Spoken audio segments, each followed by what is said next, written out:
walked into a Barnes & Noble last week and more than half of the fantasy section was Romantasy. Half! Fourth Wing, ACOTAR, From Blood and Ash, rows and rows and rows of spicy fae boys and sexy dragon riders. And I had this thought, should Romantasy have its own section? Because right now, if you're looking for epic fantasy in the fantasy section, you're going to find a lot of different content. Should bookstores split Romantasy off from fantasy? Or is that gatekeeping? Let's talk about it. Hello and welcome to Blackthorn Books. I am Dallin R, and if you're a fan of the Stormlight Archive, then you know why my friends call me the Blackthorn. Right, so I've been forced to reconcile with the fact that I am no longer the intended audience for what seems to be mainstream fantasy. I talked about why I thought that was a good thing in my last video, if you want to go check that out here or here. But the more I thought about it and the more I engaged with commenters on that video, I started pondering a new question. Should Romantasy get its own section at a bookstore? Initially, it felt like a gatekeeper's point of view, and in 2026, the last thing I want to do is block people's entry path into reading. We need to be a much more literate culture, and I wouldn't want to block that. But is that what would really happen? Or is this just a case of properly classifying and categorizing books? Before we dive into whether or not Romantasy should have its own section, we need to answer a more basic question. What the hell even is Romantasy? Because here's the thing, people throw around the term like everyone agrees on it, but if you ask 10 different readers, I suspect you'd get 10 different definitions. So let's clear this up. Romantasy is a literary subgenre that blends fantasy and romance, typically requiring that neither the magical components, the fantasy components, nor the romantic relationship pieces could exist without the other. However, it's widely accepted that if the romance pieces were missing, the plot would fall apart. But here's where it gets tricky. Tons of fantasy books have some level of romance in them, but we don't call this Romantasy. Why? Here is the key distinction. In traditional fantasy, romance is a subplot. It's there, it might even be important, but it is not the point. The story is about saving the world, defeating the Dark Lord, mastering magic, political intrigue. Romance happens along the way, but it's not the reason that you're reading. In Romantasy, the romance is the plot, or at least equal to the plot. The central question isn't will they save the kingdom, it's will they end up together. The relationship development is as important or more important than the external conflict. So to make it crystal clear, let's give some examples. For traditional fantasy with some romantic subplots, let's go to one of my favorite modern fantasy authors, Brandon Sanderson. Mistborn. Yes, Vin and Ellen have a romance, but the book is fundamentally about overthrowing the Lord Ruler. You could remove the romance and the story still works. You couldn't remove the magic system or the heist because then the story would fall apart. Another Brandon Sanderson example, Stormlight Archive. Kaladin and Shallan have moments. Adolin and Shallan are together, but these books are about the Knight's radiance, the war, the desolation. Romance is just a little seasoning, a little salt and pepper sprinkled along the way. Now compare it to Romantasy. Court of Thorn and Roses. Yes, there's a curse. Yes, there's magical conflict. There's even political intrigue in the Fae courts. But be honest, people are reading this for Feyre and Razan's relationship. The will they, won't they, the emotional development, the tension. That's what people are reading it for. That's what they're in this for. You remove the romance and there's barely a story left. Fourth Wing by Rebecca Yarros. Massively popular romantasy book. Dragon Riders, War College, political conspiracy. Sounds like epic fantasy, right? But the core of the book is Violet and Xaden's relationship. The tension, the attraction, the emotional stakes. The dragons in the war are the setting for the romance, not the other way around. In traditional fantasy, romance supports the plot. In Romantasy, the plot supports the romance. Another key difference is that Romantasy books often feature sexually graphic romance scenes. Not always, but it's more prevalent than just fading to black. The smut is often a driving force in its popularity. These books tend to get explicit and multiple times per book. And before we go any further, I want to make sure and state right here, right now, I'm not some prude who's trying to force my moral view on whether that makes a book good or bad. Consenting adults, fictional characters, read and write what you want. I don't think spicy scenes inherently make a book good or bad. That's up to you as the reader to decide. I've read plenty of books with spice and have enjoyed them, and I've read plenty of books without spice and have enjoyed those as well. But this does play a factor in whether or not Romantasy should have its own section. Because if you're a parent buying books for your teenager, or you're just someone who prefers fantasy books without the graphic sex scenes, you want to know what you're getting into. And this brings up what I think is the real heart of the issue: audience expectations. People reading traditional fantasy are often looking for intricate magic systems, world building and lore, political intrigue, epic battles and quests, character growth through external challenges. People reading Romantasy are often looking for emotional connection between characters, relationship development and tension, romance tropes, enemies to lovers, fated lovers, forbidden love, emotional payoff, happily ever after, or happy for now. And a lot of times, yeah, the explicit content. These are very different reading experiences. And that's fine, but when they're shelved together, you get mismatches. A romance reader picks up The Way of Kings expecting some romance and they get 1,200 pages of bridge runs and philosophy. An epic fantasy reader picks up Fourth Wing expecting dragon warfare but just gets romance with dragons as set dressing. Both readers end up disappointed, not because the books are bad, but because it didn't match their expectation. So why does all this definition stuff matter? Because if Romantasy truly is its own separate genre with distinct reader expectations, different content, and different narrative priorities,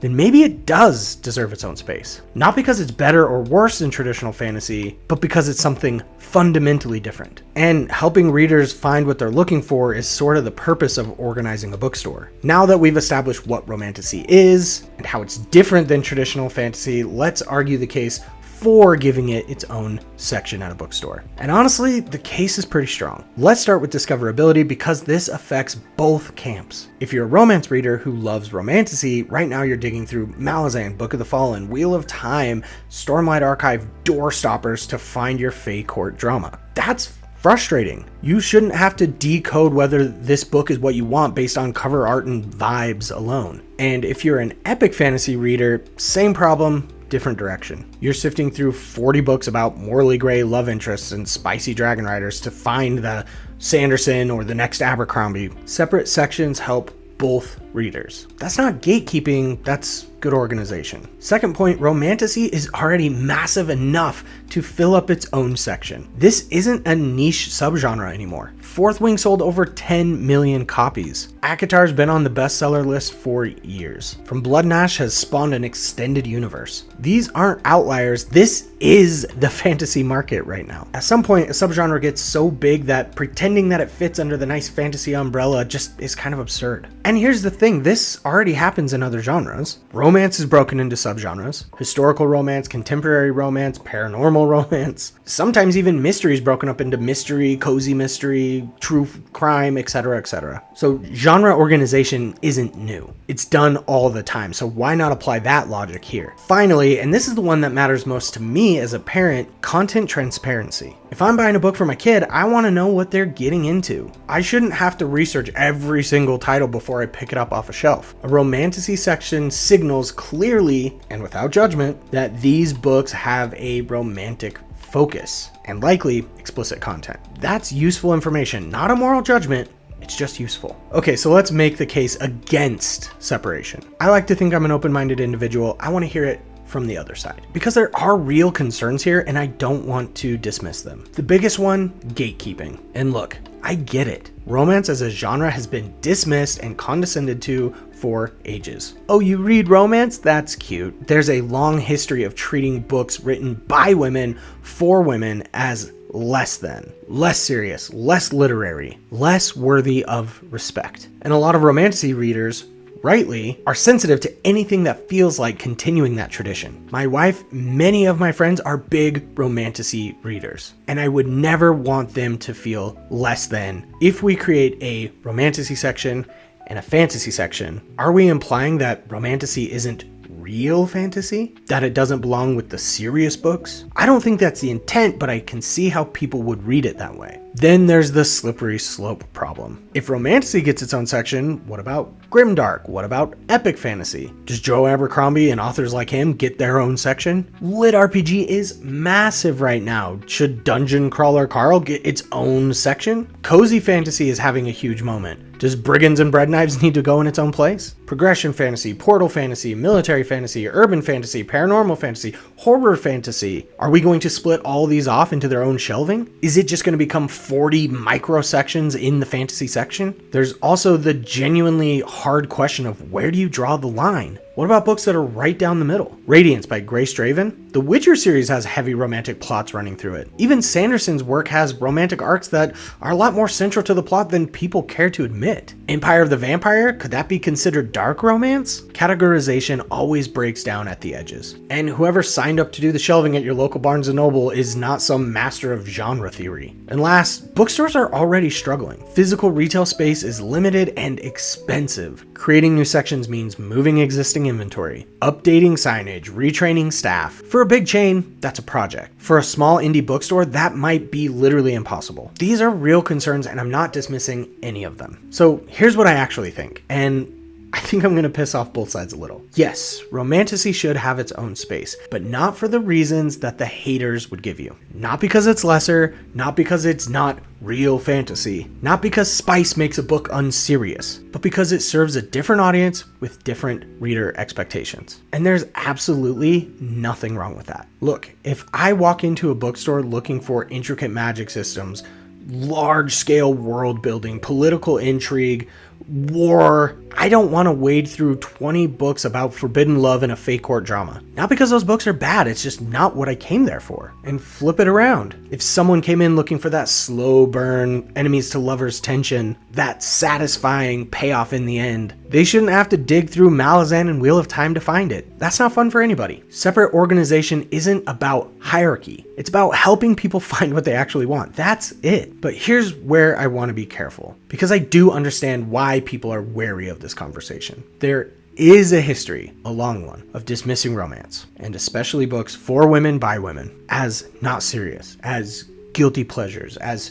trashy. Romantasy readers shouldn't feel like they're being shoved into a corner because their books aren't literary enough for the main shelf. Because if we start doing that, then you gotta put me right up there with them, because I enjoy Dungeon Crawler Carl. It's not a literary masterpiece.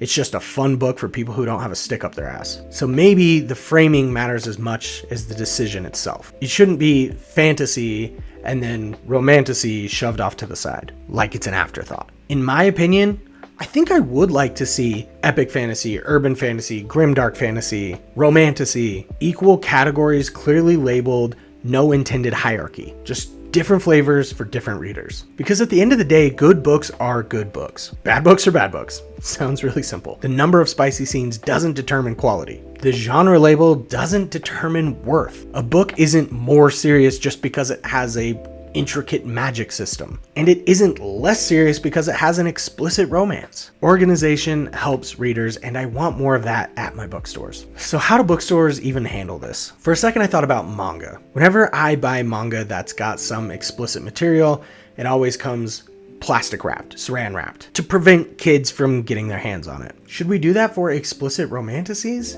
I don't know, because sometimes I like to preview the first 10 pages of a book before I decide to purchase it. Maybe explicit labels from the publisher? But then I think publishers would just abuse any sort of labeling system to label it whatever is going to have the best chance of selling. And I don't think it would actually be accurate at the end of the day. It would just be, how do I sell more books? And don't even get me started with stickers on the book covers. I'm looking at you, Target, you godless heathens. No explicit stickers on the cover of the book. It will ruin the cover. I hate that stupid little sticker residue. I'm not sure what the solution is, but I have a feeling deep down in my gut that bookstores that pull the trigger on separating these out will see success. If I were a bookstore owner, I would separate them out, and I would put Romantasy front and center of my store for everyone to see, because that's the stuff that's selling right now. I want my biggest spenders to have an easier time finding what they're looking for. So, should Romantasy have its own section? My answer: probably yes, but how you do it matters. Not a separate section that signals this is lesser, but clear organization that says this series is different from this series. Because it is different, and that's not an insult. That's just true. Romantasy readers deserve to find their books easily.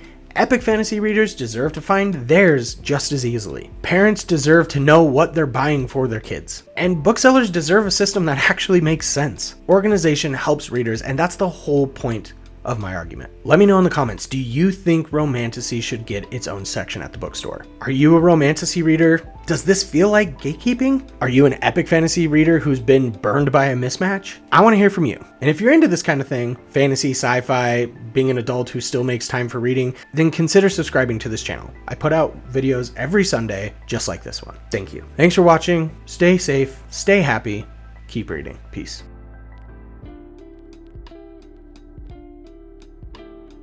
Ooh, I'm worried I'm gonna piss off a lot of people today. I'm not trying to. I hope they watch past the first 45 seconds to kind of get to the meat of it all, because I think if they go just off of the title and the opening, I might get a little bit pissed off. So we'll see. Your color's too clinky. Go. Sorry, bud. Dragon Riders, War Colleges, political conspiracy. What the is that? If you're a romance reader,